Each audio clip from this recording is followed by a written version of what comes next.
So, I have spent a good solid 2 weeks with this device and a couple others, and time for a video. So, what we're going to talk about today is the SMOK SMOK TFV4, and here we go.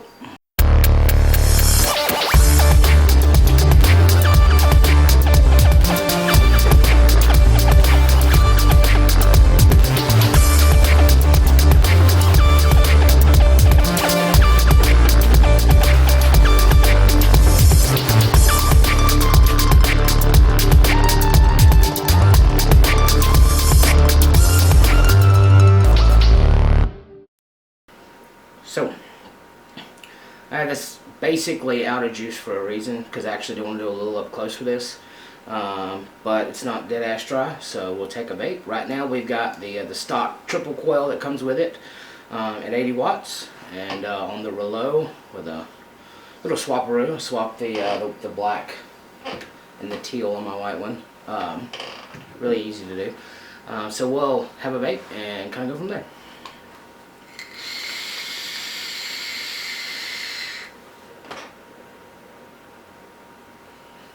Another.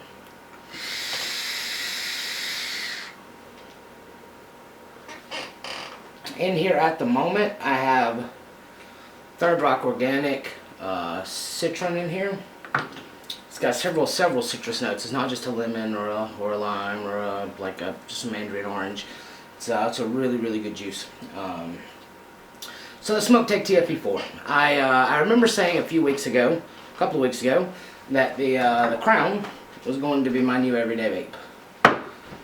I'm going to reserve that statement from now on, because it was literally the day that I said that I found this. So I'm going to stay away from my new anything, because things are coming out at a pretty good pace, and it's actually pretty hard to keep up. And you know, there's a logic in humans that the best thing that you have is the newest thing you have, and I can see in the past that there might be some legitimacy to that statement, at least on how my opinions have been, or the way that I've perceived my opinions, is that the newer is the better. It's not necessarily true, because I think the TFV4 came out before the Crown. I'm not 100% sure on that. I'm still waiting on my rebuildable for the Crown, so judgment is still reserved on that. But on the TFV4, several people have asked me, do I like this better than the Crown? That's a relative statement, I think. In my personal opinion, I enjoy it more than the Crown. But that does not mean that it's better than the Crown. I like it more than the Crown for different reasons. One, I would buy this again just to get the drip tip. I found these online as cheap as 40 bucks, and that's a really good price for an atomizer with the options and the performance that something like this has. But the drip tip, it's the only one I've ever had that actually had rotating adjustable airflow, so it adds indirect airflow on top of the direct airflow to a tank. I think that's a phenomenal feature, and every tank that I've used this drip tip on, I personally enjoyed any tank that I used this drip tip on better than I enjoyed it without this drip tip.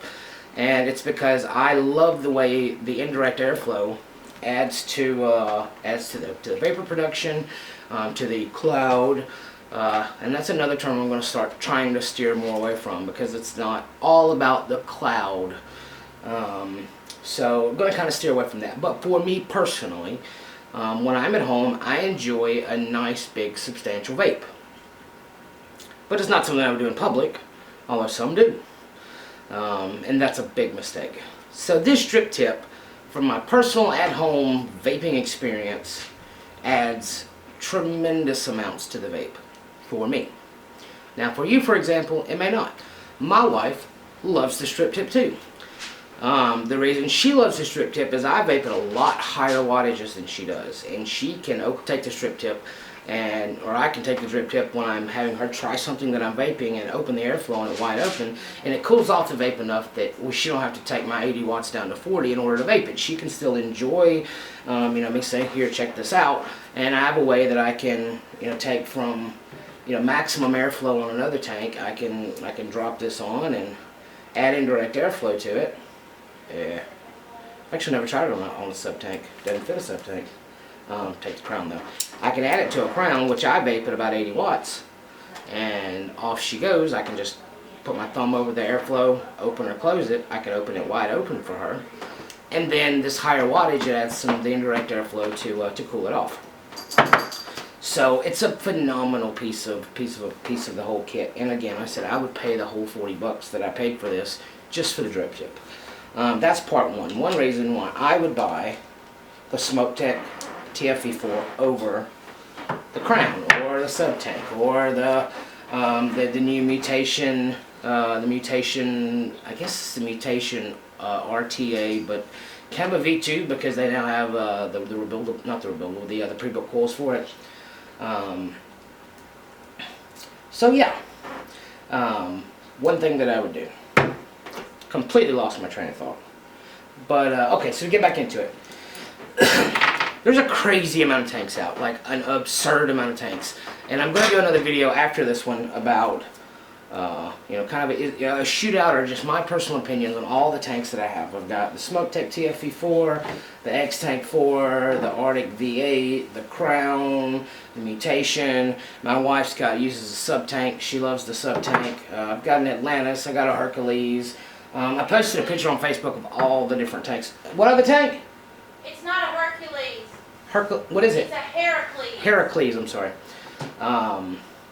So just tons of tanks, and just my personal opinion on differences between the two. Because the highly suggested video was, what tank is the best? What tank would you recommend? They're all really, really good. So back on point. We're going to go back to the TFV4. I could rabbit trail this all day. Actually, let's have a vape, and then we'll talk more about specifically the TFV4.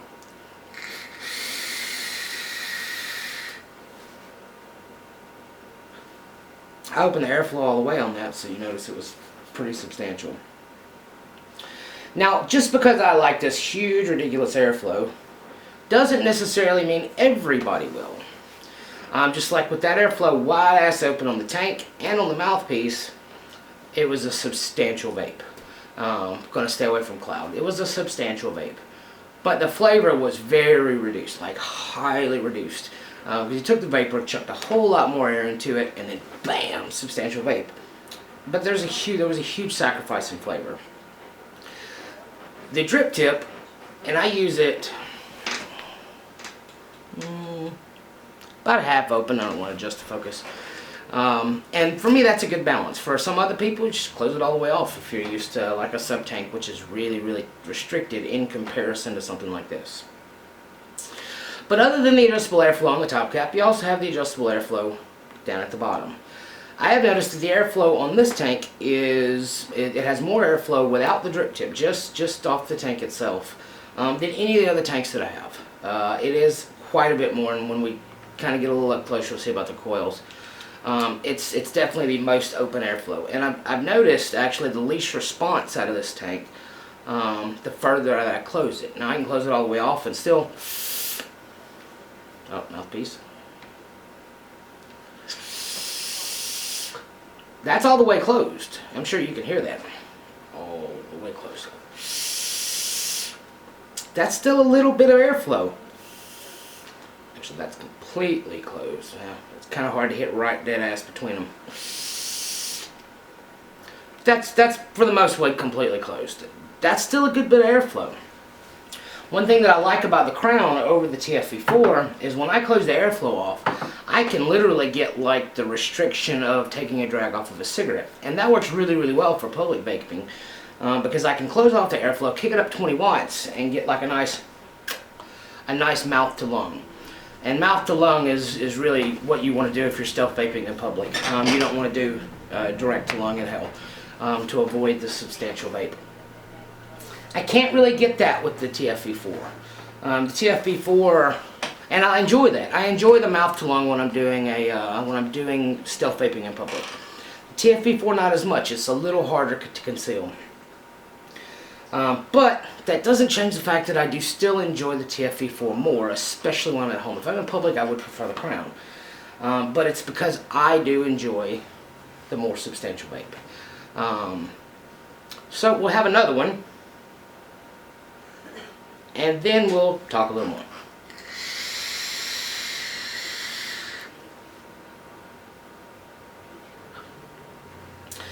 So when I first got this in, I started vaping it. The first time I vaped it, I was like, oh my god, this is the best tank I've ever used in my life. I legitimately felt that way then. I kind of still feel that way now. But it's because of the size of that substantial vape. After spending a little more time with it, it's still probably my favorite.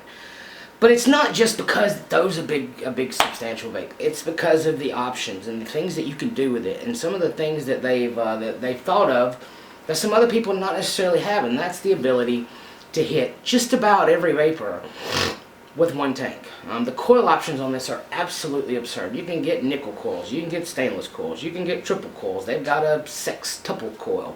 The rebuildable deck is massive. It's on par with the mutation. Not quite the mutation because you can really get 2 coils in there. But it's a good enough size deck that an RTA user would not feel lost with this device. It's a really good size, and it's because the coils are just fucking huge. But that has a downside.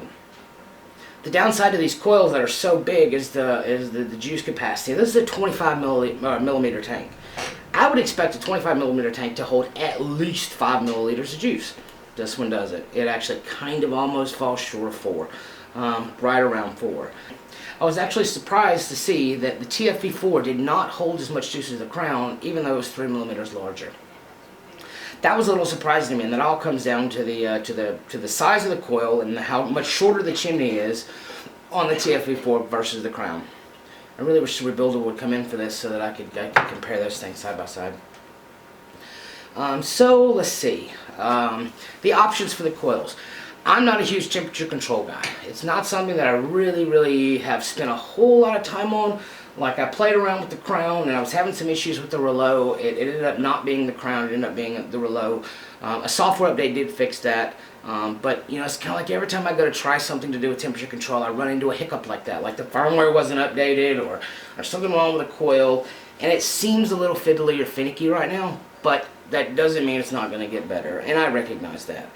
And so whenever you've got the ability for devices like this Rouleau and any of the DNA2, actually not the Rouleau, this Rouleau, the DNA 200 stuff that can detect the type of wire, and if you've got the right profile stored on the device, you can really narrow down the arc of the vape, and just all this technical stuff that's pretty cool. Because back it used to be mechanical fiddly, now it's becoming digitally finicky, and that's great for the enthusiasts.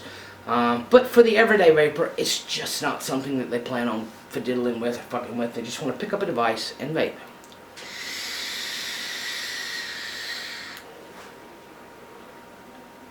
We're getting dry. And the TFV4 is one you can do that with. So, we'll take it up close, have a little look at it. I'm actually going to rinse it off and do a little of the cleanup stuff. And we'll do a little up close, and then we'll come back and have some final thoughts. So, down we go. So, we'll talk about some of the individual parts. The tank comes apart very simple. The base of the coil threads into this top cap, or in this top piece, the chimney, and that actually traps the glass in between the two O-rings. Pretty simple system. I'm always a little scared that I'm going to break the glass when I'm taking it apart, but it comes with an extra glass in the event that you do have some trouble like that. Base is pretty simple, just about like any other. It's got an airflow control ring. Airflow control works really well. I have noticed that once an air hole closes, immediately one opens. I would like to see just maybe even a just slightly smaller air hole to allow it to be completely closed off, so you could get a good resistance to doing a mouth to lung inhale. There's still a good bit of airflow even with it completely closed off. I would like to see that a little different. But other than that, you've got these massive, huge coils. So when after having this, when I got the mutation in, I wasn't as blown away with how big the coil was after using something like this. It really is, and we'll go into the rebuildable of it. It really is a rebuildable level coil in kind of pre-built options. I'm currently using the triple coil version. You can see there's 3 coils down in there, and it's got like a little spiral logo on it to represent what coil it is. And I've really enjoyed this coil. Now I like this coil around 80 watts, but it's rated for up to 130. And I've used this a whole lot for 2 weeks, And you see they're not extremely gunked up, and it could be the juice that I'm using, but I haven't really done a lot of abuse to the coil. So pretty good stuff. Now, one of the reasons that they can get the airflow that they can with this is these holes down at the bottom. If you look at the coils on other tank atomizers, you'll notice these holes down at the bottom of the coil where the air comes through are substantially smaller. They've made them quite a bit bigger on these, and that allows for the additional airflow. And these huge slots on the side of the coil to allow the lower resistance vaping to still be able to keep juice up into the coil and onto the wick. Love the triple coil. I'm going to try the quad coil next. Quad coil, that actually looks like a single coil, but if you kind of get down in there, and I know there's no way this is going to translate on camera, but you can see there is a metric fuck ton of wire down in that coil. Really good coil. I'm only going to assume, I've heard a lot of people talking about it and saying they don't actually enjoy it much more than the triple coil. Going to reserve judgment for that, but a lot of people who've suggested I do this video said they love the quad coil. But we'll see. I love the triple, so we'll see how that measures up. We'll go on the rebuildable deck. It's a pretty simple deck. Huge juice channels on each side of it, kind of like you have in the Mutation or the majority of rebuildables. You just kind of let the wick drop down in there, and you make sure that the wick comes all the way down. And with those big wick channels, that allows juice to come up your cotton or whatever you're going to use up into the coil, and make sure it stays fed even at higher resistances. The coil that comes on it, I've heard it's complete crap, and in any builder or person who's really familiar with these devices is going to take this off and throw it right away. I do like this because I can see how there's really good options for doing more than a single coil or a dual coil. I've even heard people themselves building quad coils on these. I wouldn't probably push it that far, but I like that you don't have to trap the wire underneath the screw. It actually goes through the hole and the screw makes contact with it and pushes it down. I like that because you don't have to worry about the screw hitting the wire and the wire jumping out, or the issue that I have with the majority of rebuildables like that, in that whenever you wrap the wire around it, when you try to put this back on, and I had this problem rebuilding my wife's sub-tank the other day, even with it cut off dead flush, you still could have a little bit touching the edge, so I had to just like mash it down and really pry it down to keep it from making contact with the edge. I think that was very well thought of. I think they could have made these holes a lot bigger to support bigger wires. Like I enjoy 24, 26 gauge fused Claptons. I'm not even going to get one in there, much less try to get two in there. So I think that's a miss. But if you're just using 24 gauge wire, maybe 22 is not getting in there. 24 is going to be a stretch. Definitely, you could probably get two strands of 26 in there. You could probably easily get a dual coil 26 or get like a quad 28. Could go in there probably pretty easily. But I think they could have thought that out a little better and put bigger holes to allow you to do that. Now that's something you can modify yourself. Actually, there's enough room here that you could open that hole up a little bit.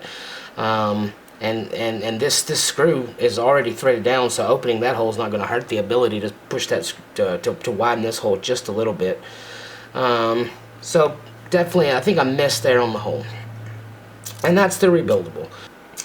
Other cool options. Now I don't have the sheet in front of me, but they've got the nickel, the titanium, the stainless. They've got the dual coil, the quad coil, the triple coil, the single coil. You know, just about every coil that you could imagine, and that's a cool thing, is the options in this device. We'll save that for last. Top's pretty simple. It can be a little tricky actually. I've caught myself running into this and that, and maybe it's this way on purpose.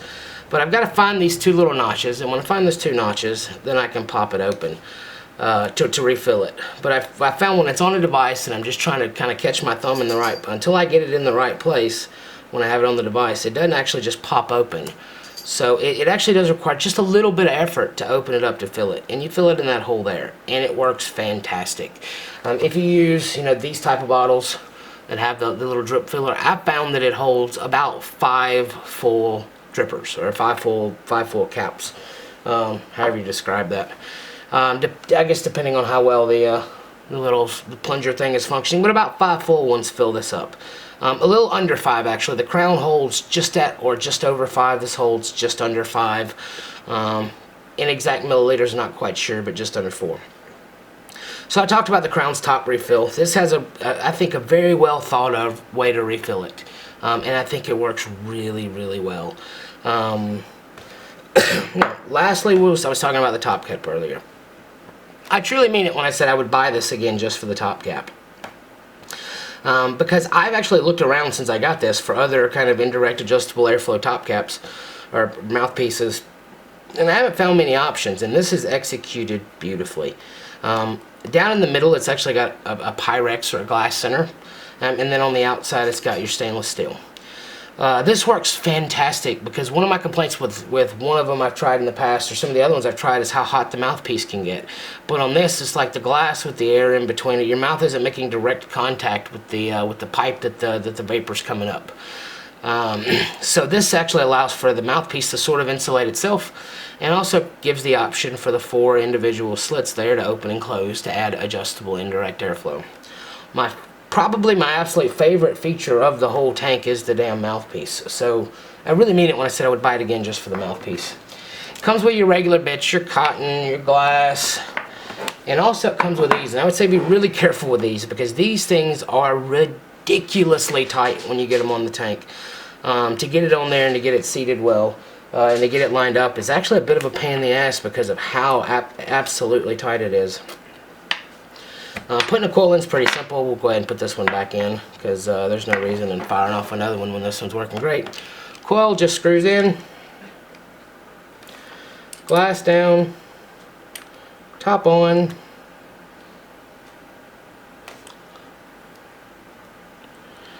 and then we fill. So here's the hinge notch. There's where it closes. Pop it open. We'll get some juice. I'm actually going to go back with this Citron. It's some really good juice. Third Rock Organic, really good juice from the Citron. Some of the other flavors is pretty nice. They've got a banana flavor that's fantastic. It is a miss for me on their blueberry, but most blueberry flavors are. I'm probably going to do a review of this juice at some point. But to fill it up, you just take the thing there. 1, 2, 3,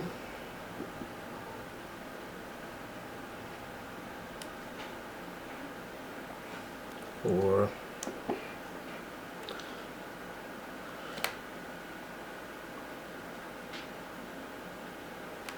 'Oh, just right at 5. That first one was a little light. But after you get it full, close it off. Actually, I always have a little bit of juice on the side when I do that.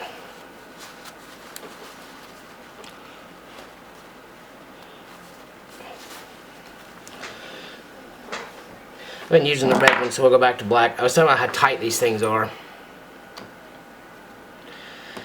Ugh.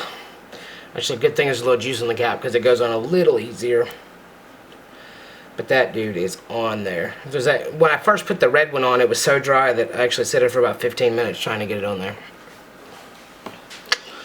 And I guess that's pretty well it for the up close. So that was the TFV4 kind of up close. I don't plan on doing a lot of up close stuff. The only reason I wanted to kind of go over it was some of the little features, and I didn't want to fuck with my focus a whole lot there.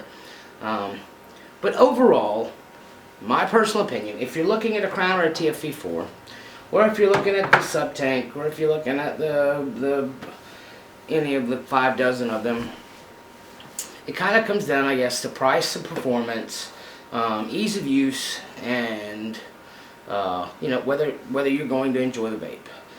And I do think this device does fit the majority or the range of vapors from the beginner to the advanced.